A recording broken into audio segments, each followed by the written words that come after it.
Welcome to the channel. This is a setup video for the 5-point series for Workers and Resources Soviet Republic. This video will consist of 3 parts. The first part, I'm just going to go through all the game setup parameters and talk a little bit about the consequences of switching them on and off. The second part will be a very short section on how to actually change the start date on the map. And then in the final section, what it's going to be is a little bit of a mixture of a map overview. So it'll be a condensed version of the video that I made that goes with the map as a 1900 map that has been published in the Steam Workshop. And I'm also going to answer a few questions about the map that have been posted.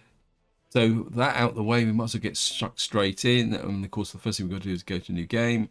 Now, the map we're going to be playing on is actually, if I can find it here, here it's actually called 5 Points Early Start because this is the first draft, because obviously I created the map, so I don't subscribe to it in the Steam Workshop. In the Steam Workshop, it's actually called 5 Points 1900. Now, but unfortunately, I created that in advance, and I decided to leave it at 1900, but of course we won't be starting in 1900, we'll be starting in 1955. But I mean, to be honest, if you want to play on this map, you can start at any date you want to. So we're just going to click here. You can see it says that it's populated. The reason it's populated is for the backstory for this map. I've got a very small village, and if you if you stuck with a population, you'd end up with a population of about 60, which is, so I suggest, so what I'm going to do is just remove that. Now, of course, we're going to be playing on realistic mode, so we're going to jump straight up to here, and of course you can customize it, which I will do. So basically what realistic mode does is switch to put all the settings on their highest level. So what we're going to do is just go through this. And of course, the money is going to be on hard. What that means is we're going to start with, I think it's 1,400,000 rubles and $700,000. And of course, you can see down below it says realistic mode enabled. I mean, you can flip it off and disable it. So you can play on effectively this level without playing in realistic mode, including the waste and demolition, but I'll talk about that in a little while. The next one down is unsatisfied citizens reaction, and this is really a difficulty setting. I mean, the higher this up is, as you can see here, it says if citizens don't get what they need, they can react very negatively. So it means that to play at this level, you've really the smallest mistakes become big problems very quickly. Next one is energy management. I think even if you're just starting out and just bought the game, I'd strongly recommend playing on with energy management enabled. But basically what this means is you've got to supply electricity to buildings and put fuel in vehicles. The next one down is water management. What this is the mechanic where you've got to provide water and waste to your buildings. Then, of course, the next one down is the big one. This is the new update, which was released in July 2023, and we're playing on waste and demolition. Waste management really takes the game up to another level. And, of course, the demolition just means that you can't just delete buildings. You've actually got to have an office which can go around and demolish. That also applies to roads. Maintenance is the second part of the update, the July update. And what this means is that all your buildings and vehicles will eventually wear out over time. And if you don't maintain them, eventually the trucks will break down and the buildings will collapse. The one thing I haven't tested is whether if the building collapses, you've got to clear the site with demolition. Maybe that's something that's going to happen. And again, this takes the game to another level. And the two together, it's worth noting, and this is something I've had a lot of feedback on, and I've noticed, is that if you play with this on, your level of traffic goes up dramatically. So what this does is it actually introduces a traffic management requirement as well. Next one down is seasons, summer and winter. What this does means that you get snow in winter, but more importantly, it means that when you're farming, you only get one harvest a year, which is quite important, as the fact that now you've got to fertilize your fields to get maximum productivity. Building fires, it says frequent. To be honest, I've never really had a problem with fires as long as your fire coverage is good. Occasionally, I've had buildings burned down. So, I mean, this is effectively a difficulty level. But if you've got your fire coverage good, it's never a problem. Global events, I still feel that this is very much a work in progress. So even if you're a complete and beginner, just leave it switched on. Simply because it doesn't have a major impact on your gameplay. Although I've got a feeling that may change in the sense that the devs are now introducing scenarios. So maybe global events might be a bit more dramatic if you're in the future. Pollution is a kind of passive mechanic. I mean, you can quite easily play with it switched on again, even if you're a complete beginner, because it's basically just following the rules of good planning, because obviously you don't put your housing right next to the local steelworks or the oil refinery. So it's more about planning rather than anything else. There's no specific mechanics associated with that you've got to implement. Education, again, if you're a completely new player, I would recommend playing with education enabled. What that means is that all your children have to go through a kindergarten, what you'd call kind of secondary school, and university. So effectively, you just got to give them an education. Crime and justice is a kind of passive system, but it can get you into trouble quite quickly. But it's something that I think it's worth experimenting with. But I can't really talk about it really. Traffic simulation, I would strongly recommend, again, if you're a completely new player, always play on complex, because you get access to traffic signs, which well, obviously if you're playing on realistic mode, the ability to manage traffic is going to be quite a big factor going forward, because you can impose restrictions that will stop trucks going through your residential areas and elements like that. Research, research has got a lot more complex after the implementation of the waste update. There's now a full tree, so but I don't feel it's still a major problem. So again, if you're just starting out and you've got a little bit of experience, playing with research isn't particularly that a big issue. Day-night cycle, I'm going to put on always day to begin this series. The reason being is that at the beginning, in what I'm going to call the prelude, there's going to be a lot of design and a lot of building, and building in the dark is a pain in the neck for me. And also, if you're watching, all you get is long periods of total darkness. But what I am planning on doing is, once we've got the economy up and running, we will move to moving sun to get a bit more realism in. So what that means is that I'm going to have to plan the power supply so that we can move to moving sun. And what I mean by that is that if you've got a moving sun on, you get an effective weather which can slow your trucks down. Also, you've got the buildings at night draw more power. So moving down to vehicle availability, we're going to have lock start according to year. What this means is that vehicles have a date when they start being created and a date when they disappear. The reason I don't play all is the fact that I've got so many vehicle mods that everything gets cluttered. Now, the start year doesn't really make a difference, simply because I'm going to be changing the date to 1955 anyway. So we're just going to go in there, and I think that's the setup. And we're just going to go start game. What's that there? Oh, I thought I selected the map. Let me just get back here. No, I didn't. What happened there? 5 points early start. Let me just check through. Sometimes the game does that. I mean, I think you've got to positively click on the map. I think maybe I forgot to do that. But it's not a problem. Just run through, just make sure all the settings is what I thought it was. Yep, looking good. I'm just going to start the game. So here we are. I'm just going to move down. Top tip, as soon as you arrive on the map, pause it, because the game clock will start running. And when you first start out, the first year, especially if you're playing with the seasonal enabled, you want to get as much done before the first winter comes in. So anyway, so what I need to do now is actually change the date. You can see at the moment we're on the 23rd of February 1960. To change the date, the first thing you actually got to do is come up here and do a save as. Once you've done the save as, you quit out the game, and there's a little application. I can't remember who actually created it, but there will be a link in the video description if you want to change the date on the map. What you do is you download that program. It's a very simple program.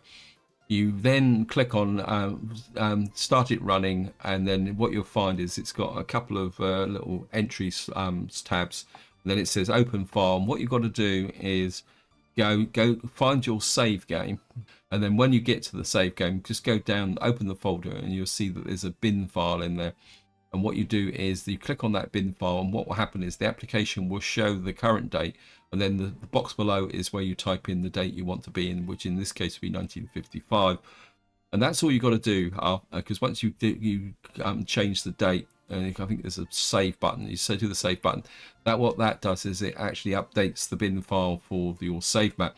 And one tip I will give you is if you do that and then you reload the map and the date hasn't changed, what you need to do is go to your save file folders and check your write permissions, because it is a very simple program. It doesn't do error checking. If it can't update the file, it's not going to tell you. Now, I don't want to demonstrate that because it's going to involve a lot of swapping in and out and showing programs and trying to screen captures, and that's not the purpose of this series. So what I'm going to do now is I'm just going to go and do that off camera, and I'll come back with the map date changed.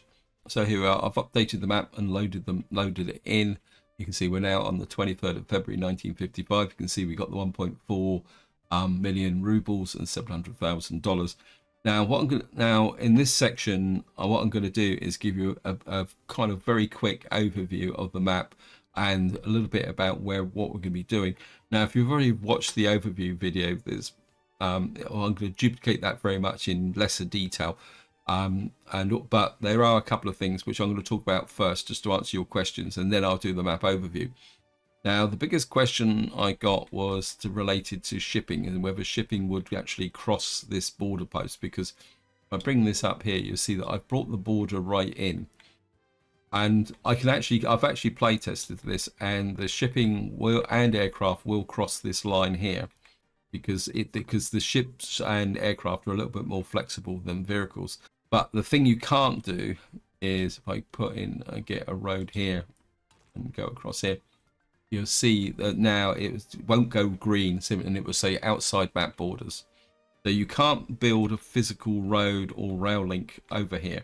But what you can do is put a port on this side and that side, and you can use ships to move across this map zone here. It's also worth noting is that although this is outside the borders, if you say, for example, I send a ship from this port here, got fuel in it. I didn't know that.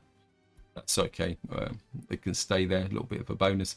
The ship will still go all the way to the edge of the map. So so don't assume that because the border comes in here that you're going to get a shortened export route.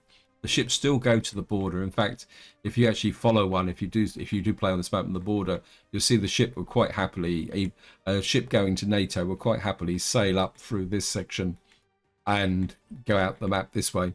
So the actual, because I've got NATO and the Soviet Republic set up here, doesn't really care, because effectively the drop-off point is out here. So that's the first thing. The other one I got was somebody asked about the depth of the channels. The problem that they're talking about is the fact that sometimes ships get a bit stuck if the water's very shallow. So what I actually did is when I was actually creating all these channels, because I actually handcrafted most of these channels, is the fact that the water at the edges drops off quite quickly down to about 15 meters, and then it goes down to over 20 millimeters, and the actual below here is predominantly flat. So there's no kind of great underwater terrain. The only places where ships may have a problem is if you get close to here, because I had to bring the bottom up in order for the leveling tool to be able to create these marshes here, which stretch through into this area.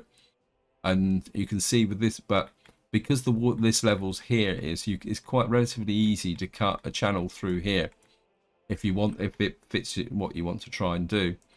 Now, the other problem I've had with ships is that there are a couple of points where the channel gets a bit narrow. If you say, for example, you build a port up here, the ships can have a little bit of a problem getting around these headlands. But I've tried to shape the headlands to stop any ships getting hooked up.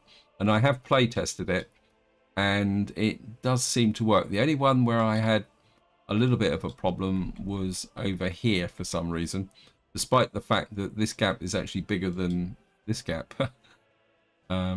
yeah, this one can cause a little bit of a problem. Um, but the ships generally find their way round. I mean, and to be honest, if I give away a little bit of secret, I think if I was going to build a port up here, I would probably try and cut a channel through here so the ships wouldn't have to go all the way around that point. Now, the reason you've got some of these points very close together, and this is a bit of a tip, power management has got a potential issue. And I think this is probably a good point to mention the fact that the difficulty of this map is actually related to logistics rather than the resources.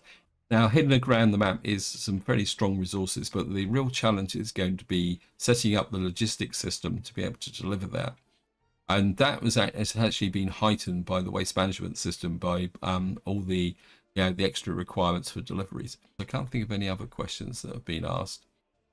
But if I come back to here, just talk very quickly about the starting location. The starting location is a medium custom shed.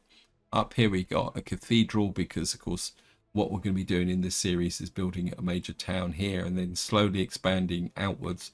I do need to change these roads in the light of the waste management update, but we'll be doing that in the next video, talking about that in the next video. And then what we're going to be doing is expanding out across the map.